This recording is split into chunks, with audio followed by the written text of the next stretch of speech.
नमस्कार विद्यार्थी मित्रों, ई लर्निंग सेशन में श्री एसएन विद्यालय परिवार तरफथी आपनु हार्दिक स्वागत है।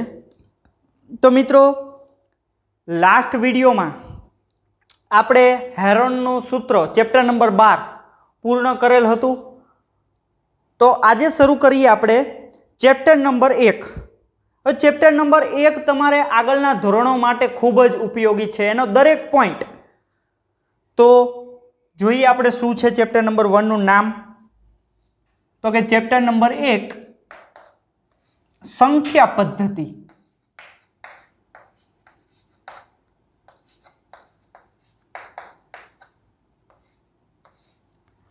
શબ્દ ઉપરથી તમને ખબર પડી જાય સંખ્યા પદ્ધતિ એટલે કે સંખ્યાઓનો કઈ સંખ્યાનો કેમાં સમાવેશ થાય છે, કોને કઈ સંખ્યા કહેવાય, तथा घणुं बधुं आ चेप्टर में आपणे शीखवानुं छे। तो सौथी पहेला तो शुरुआत करिए। आपणे शीख्या छीए के भाई 1 2 3 पछी -1 -2 -3 0 वर्गमूळवाળી किंमतो। तो आ बधायनो एक स्पेशियल गण छे कि एमां ज फरजियात समावेश थाय। तो स्टार्ट करिए आपणे। सौथी पहेलुं मित्रों प्राकृतिक संख्याओं। केवी संख्याओं?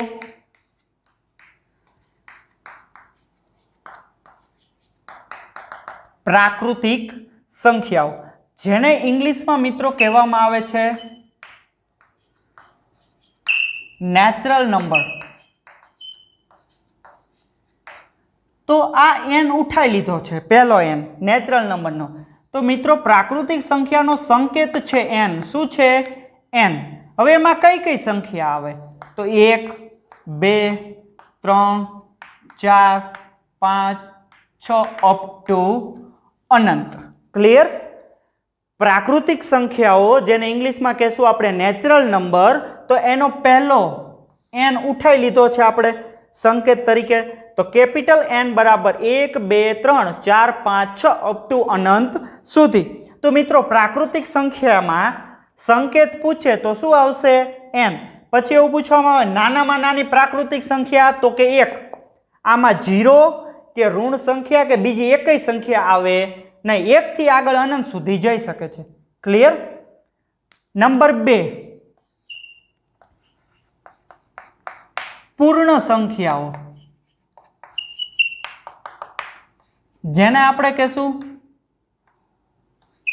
Whole number. तो एमांथी पण आपणे डबल्यू उठाई लीधो छे। तो पूर्ण संख्या एनो संकेत थशे डबल्यू। तो पूर्ण में ने प्राकृतिक में शुं फेर? तो आमां 1 थी शरू थती थी, आमां 0 थी संख्या शरू थाय। 0 1 2 3 4 5 6 अप टू अनंत सुधी। क्लियर? तो नंबर 2 पर आवे छे पूर्ण संख्याओं, जेने इंग्लिश में कहेशुं होल नंबर। तो एनो संकेत छे डबल्यू। तो एनी शरूआत क्यांथी थशे मित्रों? 0 थी। तो के 0 1 2 3 4 5 अने 6। क्लियर? नंबर 3 ऊपर आवे छे मित्रों पूर्णांक संख्याओं। आ पूर्ण छे अने आ छे पूर्णांक। ध्यान राखजो, पूर्णांक संख्याओं। एनो संकेत छे मित्रों जेड। शुं छे? जेड। एक शब्द छे जेहलैंड, जर्मन शब्द छे। केवो छे? जर्मन शब्द छे। तो एना उपरथी आनो संकेत जेड पाडवामां आव्यो छे। एनो मतलब थाय छे जेहलैंड नो मतलब संख्या अथवा तो गणवुं। बरोबर छे? तो पूर्णांक संख्यानो संकेत थशे मित्रों जेड। हवे पूर्णांक संख्या में कई कई संख्या आवे? -4 -3 -2 -1 0 1 2 3 4 अप टू अनंत सुधी। ख्याल आव्यो? पूर्णांक संख्या में ऋण पण आवे, धन संख्या पण आवे अने 0 पण आवशे। क्लियर? तो याद राखजो पूर्ण संख्या में प्राकृतिक संख्या में 1 थी शुरुआत थाय ने बधी धन आवे। पूर्ण संख्या में 0 थी शुरू थाय ने बधी धन, पण पूर्णांक संख्या में 0 थी धन अने 0 थी ऋण बे संख्यानो समावेश थाय छे। ख्याल आई गयो बधाने? ओके। नेक्स्ट નંબર 4,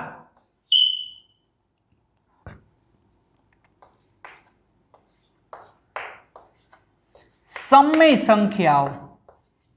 કેવી સંખ્યાઓ? સમય સંખ્યાઓ. એનો સંકેત છે મિત્રો ક્યુ. શું છે? ક્યુ. એ પણ આના જેવું જ છે. ક્વાન્ટિયન નામનો એક શબ્દ છે, એના ઉપરથી લેવામાં આવેલો છે. બરોબર છે. પણ સમય સંખ્યા આમાં તો સિમ્પલ હતું, ગણ છે આવા, ચલો યાદ રહી જાય એવું છે. પણ સમય સંખ્યા કોને કહેવાય ખાસ ધ્યાન રાખજો. તો હું એની પહેલા ડેફિનેશન લખું છું, પછી વધારે ડીપમાં સમજીએ. તો કે એવી સંખ્યા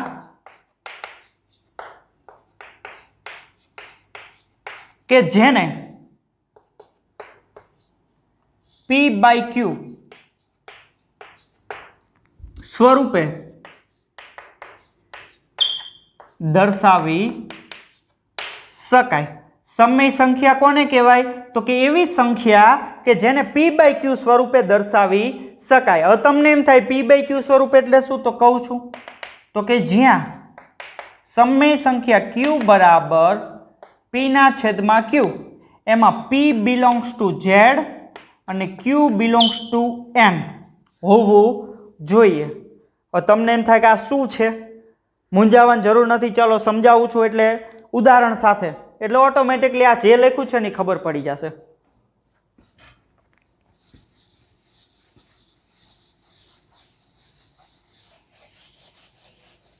તો મિત્રો સમય સંખ્યા એટલે શું?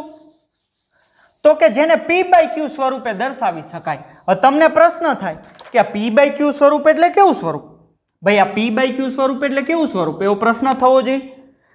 તો હવે હું સાદી ભાષામાં કહું, p એટલે અંશ અને q એટલે છેદ.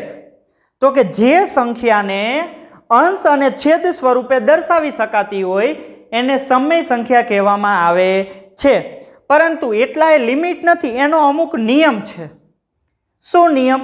તો કે p એટલે અંશ, તો p હંમેશા z માંથી હોવો જોઈએ. શેમાંથી હોવો જોઈએ? z ગણમાંથી હોવો જોઈએ. z એટલે પૂર્ણાંક સંખ્યા, મેં લખ્યું હતું. z એટલે કઈ હતી? પૂર્ણાંક સંખ્યા હતી ને, કે ભાઈ ઋણ વાળી સંખ્યા આવે, બરોબર, 0 આવે ને ધન આવે. અને છેદ એટલે કે q, q ફરજિયાત n માંથી હોવો જોઈએ. n એટલે 1 2 3 4 અપ ટુ અનંત સુધી. ખ્યાલ આવી ગયો? ચલો, સમય સંખ્યા એટલે કેવી સંખ્યા? તો કે જેને અંશ અને છેદ એટલે કે p/q, p એટલે અંશ અને q એટલે છેદ. તો અંશ અને છેદ સ્વરૂપે જેને તમે લખી શકો એને કેવી સંખ્યા કહેવાય? સમય સંખ્યા કહેવાય. પણ અંશ કેમાંથી હોવો જોઈએ? તો કે z ગણમાંથી. અને છેદ શેમાંથી હોવો જોઈએ? તો કે n ગણમાંથી હોવો જોઈએ. ઓકે, ચલો આપણે ઉદાહરણો લઈએ એટલે ખબર પડે વધારે મિત્રો. હું એમ કહું, ચલો 1/2. તો આ સમય સંખ્યા છે. તો પહેલા જોવાનું, ચલો આ અંશ અને આ છેદ સ્વરૂપે લખી. હા, પછી જોવાનું કે આ છે z માં આવે છે. એક બિલોંગ્સ ટુ z અને 2 belongs to n. Belongs to એટલે અંદર હોવું, માં હોવું. તો ચલો એક z માં આવે છે, z ગણમાં 1 આવે, એક z માં આવે. જો તો આ z ગણમાં 1 આવે છે, તો કે હા. ચલો અંશ છે એ z માંથી છે, 2 છે એ છેદમાં છે, એ n માંથી હોવા જોઈએ. તો n માં 2 આવે, તો કે હા. તો મિત્રો આપણી બે કન્ડિશન સેટિસ્ફાઈ થાય છે કે અંશ અને છેદ છે, અને અંશ z માંથી છે અને છેદ n માંથી છે. તો આ આપણી 1/2 છે એ હા સમય સંખ્યા થાય. ચલો આગળ વધીએ કે ભાઈ -4/7. તો આ સમય સંખ્યા છે? તો કે હા છે. કેમ? અંશ અને છેદ સ્વરૂપે તો છે જ. તથા 4 છે ને z માં હે. ચલો z માં ઋણ સંખ્યા આવે છે, જો ઓકે છે. અને 7 n માં આવે, તો કે હા ભાઈ છે સંખ્યા. ઓકે, ચલો આ તો ખબર પડી ગઈ હવે કે અંશ અને છેદ સ્વરૂપે હોવી જોઈએ. અને અંશ છે એ z ગણમાંથી હોય છે, છેદ છે એ n ગણમાં. તો એને સમય સંખ્યા કહેવાય, બાકી કહેવાય નહીં. હાલો આગળ વધીએ. ચલો 6 છે એ સમય સંખ્યા છે. તો ઘણા એવું વિચારતા હોય, સાહેબ તમે તો એવું કીધું કે અંશ અને છેદ હોય તો જ સમય સંખ્યા થાય.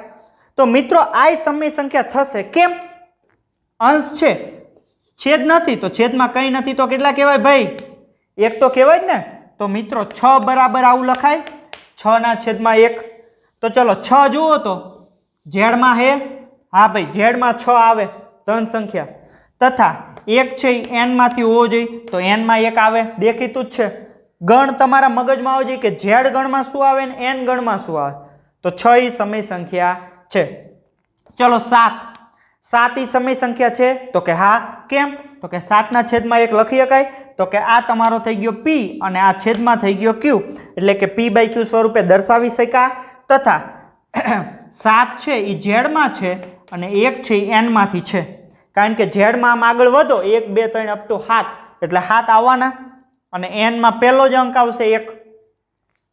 તો હા મિત્રો યાદ રાખજો કે ભાઈ 1 2 3 4 5 6 આ બધી જ કેવી છે? સમય સંખ્યાઓ છે, કારણ કે છેદમાં 1 1 તો લખી શકાય ને બધાને, એટલે p/q સ્વરૂપે થઈ ગયું. અને અંશ છે એ ઝેડમાંથી હોવો જોઈએ અને છેદ છે એ n માંથી હોવો જોઈએ, તો સમય સંખ્યા કહેવાય. બાકી સમય સંખ્યા થશે નહીં. ઓકે, ચલો સમય સંખ્યામાં હજી આપણે થોડાક આગળ વધીએ. શું 0 એ સમય સંખ્યા છે? 0 સમય સંખ્યા કહેવાય? તો મિત્રો હા, 0 એ સમય સંખ્યા છે. હા, કેમ? કારણ કે 0 ના છેદમાં કંઈ નથી, તો 1 તો કહેવાય જ.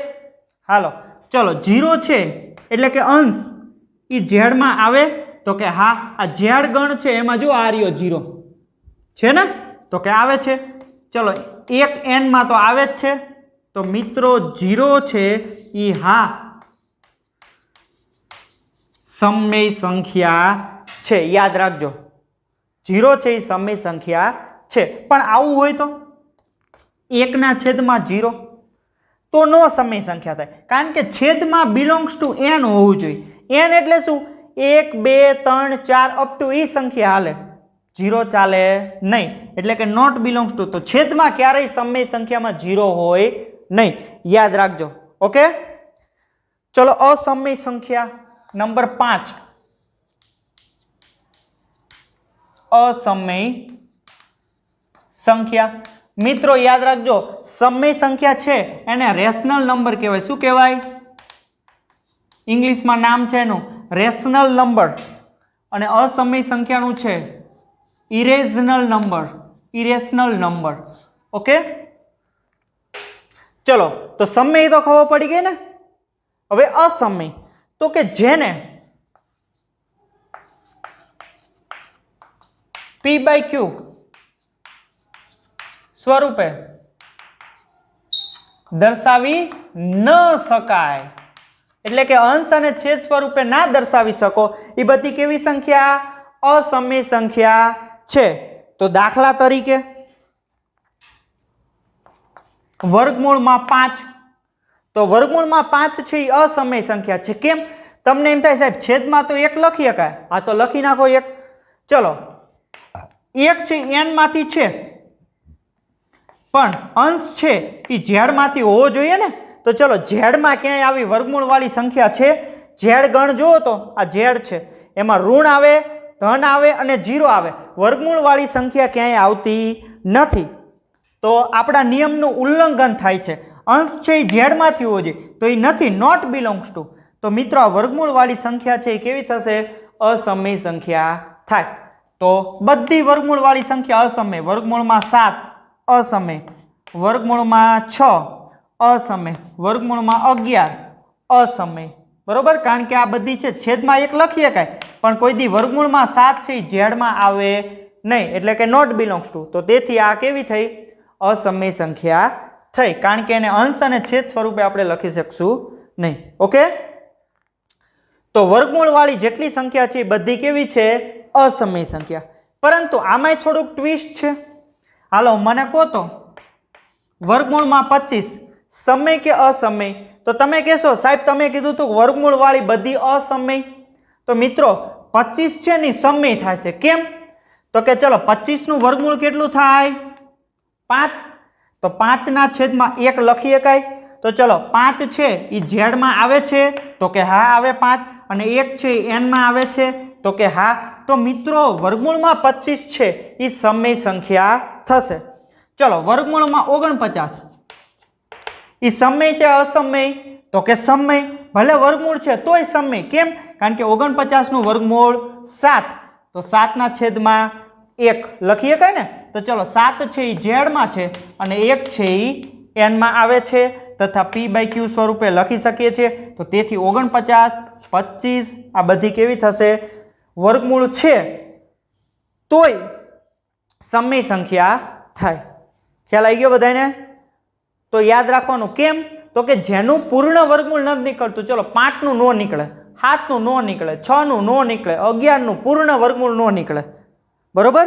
તો તેથી ઈ અસમય સંખ્યા છે. પણ વર્ગમૂળમાં 25, વર્ગમૂળમાં 49, તો આ બધાનું પૂર્ણ વર્ગમૂળ નીકળે છે. 25 નું વર્ગમૂળ 5, 49 નું વર્ગમૂળ 7, તો વર્ગમૂળ વાળી સંખ્યા છે તોય આ કેવી થશે?